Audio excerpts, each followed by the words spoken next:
দেখেন, দাম সমন্বয়ের ক্ষেত্রে আমার অবস্থান থেকে সরকারের কি করা উচিত এটা বলা খুব কঠিন। এটা আমি এখানে মিডিয়ার সামনে বলতে পারবো না। সেটা সরকারই সিদ্ধান্ত নিতে হবে। এটুকু ইন্ডিকেশন দিতে পারি যে সকল জনপ্রিয় সিদ্ধান্তই সঠিক সিদ্ধান্ত না। সুতরাং সরকারকে সঠিক সিদ্ধান্ত নিতে হবে। সরকার ভালো জানে। বিষয় হচ্ছে দামের ক্ষেত্রে যেটা প্রাইস শক, যেটা এজাজ ভাই বললেন, ওটা তো এখন আসে নাই, আমরা এটা ফেস করি নাই। এটা গভর্নমেন্ট ফেস করতেছে। আমাদের এন্ডে তো এখনো দাম বাড়ানো হয়নি। কিন্তু যেটা হচ্ছে, একটু আগে যেটা বললাম, যে এইটার কিন্তু আসল কনসিকুয়েন্স এখনো শুরু হয় নাই। আমাদের এখানে যেটা শুরু আছে এখানে, যে দীর্ঘ লাইন মিসম্যানেজমেন্ট, যেটা বলা হলো কিউআর কোড, এটা অ্যাপস তৈরি করা, এটা ওই বন্ধের মধ্যেই করা দরকার ছিল। এখনো খুব বেশি দেরি হয়ে যায় নাই। এইটা একবার তৈরি হয়ে গেলে এটা ভবিষ্যতেও এই ক্রাইসিস শেষ হয়ে যাওয়ার পরেও কাজে লাগতে পারে। সো আপনার কিউআর কোড আছে, আপনি ওটিপি দিবেন, নির্দিষ্ট আপনার ভেহিকেলের রেজিস্ট্রেশন নাম্বার দিবেন, ওটিপি আসবে, বেসড অন দ্যাট ওটিপি আপনি নির্দিষ্ট জায়গা থেকে আপনি ফুয়েল নেবেন। এটা অসম্ভব কিছু না। আমরা তো আজকাল যে সচিবালয়ে যেতে হলেও আপনাকে ওটিপি দিতে হয়, ওটা দিয়ে ঢুকে। আর ম্যানুয়াল স্লিপ টিপ এখন নাই।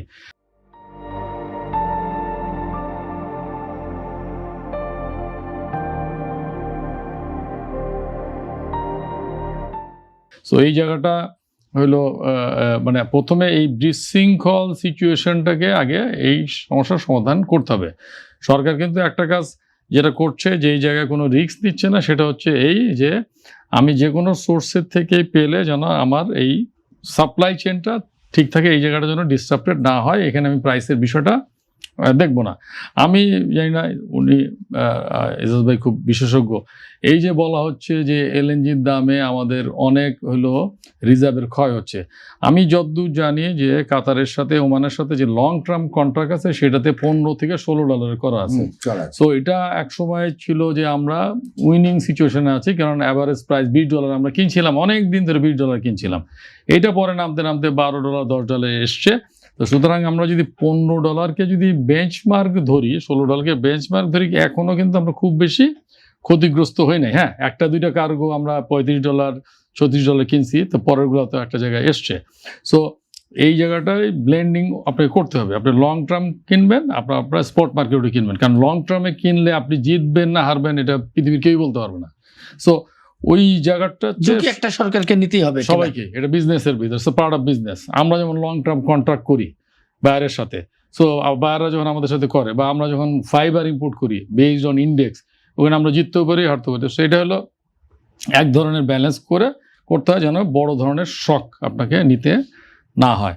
সো এই যে বিষয়টা আছে, আমরা আমাদের সেক্টরের কনসার্ন এই জন্য যে যেহেতু এটা বৈশ্বিক সমস্যা, যুদ্ধতে যারা লিপ্ত আছেন তারা যুদ্ধের পিছনে যে পয়সাটা খরচ করছেন, সেই পয়সাটা যখন কনজিউমার বা ভোক্তার এন্ডে যখন দিয়ে দিবেন, তখন ভোক্তার ক্রয় ক্ষমতা কমবে। আর ভোক্তার ক্রয় ক্ষমতা কমা মানে অর্ডার প্লেসমেন্ট কম হবে। এটা একটা উল্টো দিকের বিষয় হচ্ছে র মেটেরিয়ালের দাম বাড়ছে। র মেটেরিয়ালের দাম বাড়ছে বেসড অন রিয়েল রিজন আর বেসড অন প্যানিক। যেমন আপনার রিফাইনারির বাই প্রোডাক্ট পলিস্টার, লাইলন, এগুলোর দাম বাড়া, কেমিক্যাল, এগুলোর দাম বাড়ার পিছনে যুক্তি আছে। কটনের দাম বাড়ার কোনো যুক্তি নাই, ঠিক আছে না? এটা হলো প্যানিকের কারণে, যে ওইখানে যেহেতু দাম বাড়ছে, এইখানে তখন বলা হয় যে কটনের পরিবহন খরচ বাড়ছে, হ্যাঁ, পরিবহন খরচ বাড়ছে ইত্যাদি ইত্যাদি। সো আমাদের যে আশঙ্কা সেটা হচ্ছে যে যুদ্ধ থেমে যাওয়ার পরেও আর যুদ্ধ যদি দীর্ঘায়িত হয়, এইটার কনসিকুয়েন্স নিয়ে আমরা চিন্তিত। একই সাথে আমরা কিছু কাজও করতে চাই। এই যে একটা সমস্যা তৈরি হয়েছে, এই সমস্যা থেকে কিন্তু অনেক সময় আমরা অনেক ভালো ভালো সিদ্ধান্ত নিতে পারি। যেমন আমাদের ক্ষেত্রে আমাদের মেম্বারদের দীর্ঘমেয়াদী জ্বালানি সংকটটা উত্তরণে সরকারের এখন কি পদক্ষেপ নেওয়া উচিত? আপৎকালীন সংকট তো আমরা কোনো না কোনো ভাবে মোকাবেলা করবই, কিন্তু লং টার্মে তো আপনাকে রিনিউয়েবলে যেতে হবে যত বেশি সম্ভব।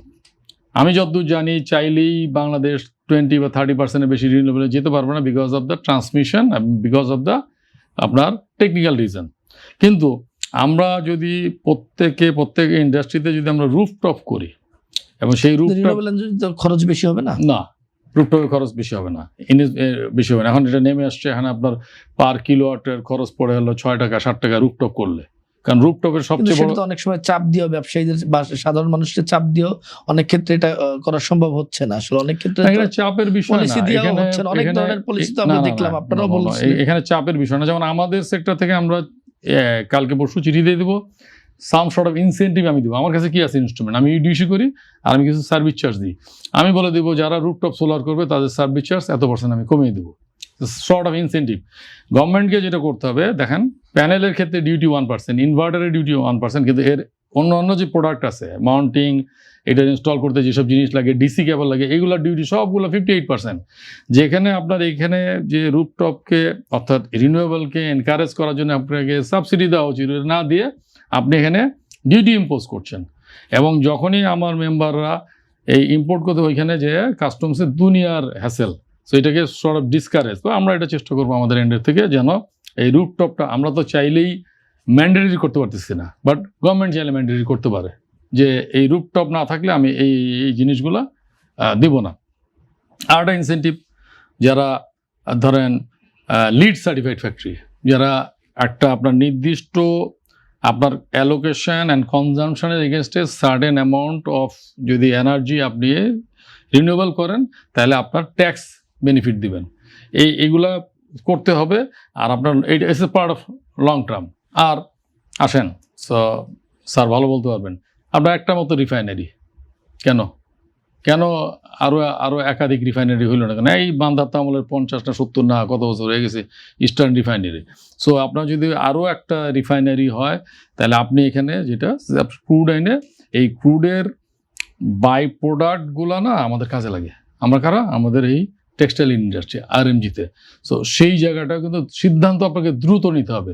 আর লাস্ট, এই ইন্টারিম গভর্নমেন্ট যে কতগুলা সোলার পাওয়ার প্ল্যান্টে যে ক্যান্সেল করছে, এটার ঘোর বিরোধী। ক্যান্সেল না করে ওখানে রিনেগোশিয়েট করা দরকার ছিল। বাবু, আমি যেহেতু ইন্টারিম গভর্নমেন্টের প্রসঙ্গটা আনছিনি, ইন্টারিম গভর্নমেন্ট তো সংকটটা অনুভব করতে পারছিল। তারা শেষ সময় গত কয়েক মাস ধরে এই ধরনের প্রস্তুতি কেন তারা নিল না, যে এই ধরনের একটা সংকটে আমরা আগামী দিনে জ্বালানি, অনেকেই বলছেন যে জ্বালানির বর্তমান যে সংকটটা তৈরি হচ্ছে এটা ইন্টারিম গভর্নমেন্টের ব্যর্থতার একটা ফসল। আপনি কি মনে করেন? আসলে ইন্টারিম গভর্নমেন্টের তো যুদ্ধটা বাধা দেয় নাই, যুদ্ধ বাধা নেই, কিন্তু তার প্রিপারেশন থাকতে পারত। প্রিপারেশন ছিল, এটা ইচ্ছাকৃত অনিচ্ছাকৃত ওই আমলে যা করছে সব আপনি হাল করতে, আপনি রিনেগোশিয়েট করে বলতে পারেন যে না, এখানে ট্যারিফ হাই হয়েছে, এখানে রং ডুইং হয়েছে, এটা দিব না, এটা দিব, একদম আপনি A to Z সব ক্যান্সেল করলেন। এখানে আর একটা সমস্যা হয়েছে, ওইখানে কিন্তু অনেকগুলা ছিল জেবি, বাইরের ইনভেস্টমেন্ট, তারা ভবিষ্যতে ইনভেস্টমেন্ট বাংলাদেশে করবে না। কেন করবে না? যে তারা তো ইন্টারিম চিনে না, ওই আওয়ামী লীগের রেজিম চিনে না, বিএনপি গভর্নমেন্ট চিনে বাংলাদেশ গভর্নমেন্ট। সো একটা সিদ্ধান্ত হয়েছে, নতুন একটা সরকার আসছে, সেই সরকার ইন্টারিম, সেই সরকার ক্যান্সেল করে দিছে উইদাউট হ্যাভিং এনি নেগোসিয়েশন। বিদেশি বিনিয়োগ আনার এত আয়োজন, আবার বিদেশি বিনিয়োগকারীদের ফিরিয়ে দেওয়া, তাই তো বলবো আমি। কেন? আমি আবারও বলতেছি যে ওইখানে যেসব, বাই দ্য ওয়ে, আমার এখানে কিন্তু পাওয়ার প্ল্যান্ট নাই। এটা আবার অনেকে ভুল বুঝতে পারে, আমি এটা সব জায়গায় বলি তো, আমার এখানে কিন্তু পাওয়ার প্ল্যান্ট নাই। আমি গভর্নমেন্টের সাথে কোনো ব্যবসা করি না।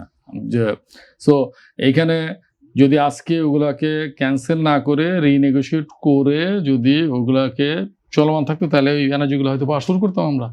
সো আমাদেরকে খুব দ্রুত সিদ্ধান্ত নেবে কত বেশি আমরা হলো আপনার রিনিউয়েবল এনার্জি প্রোডাকশনে যেতে পারি, and then refinery second one, FSRU third and fourth one, খুব দ্রুত সিদ্ধান্ত নিতে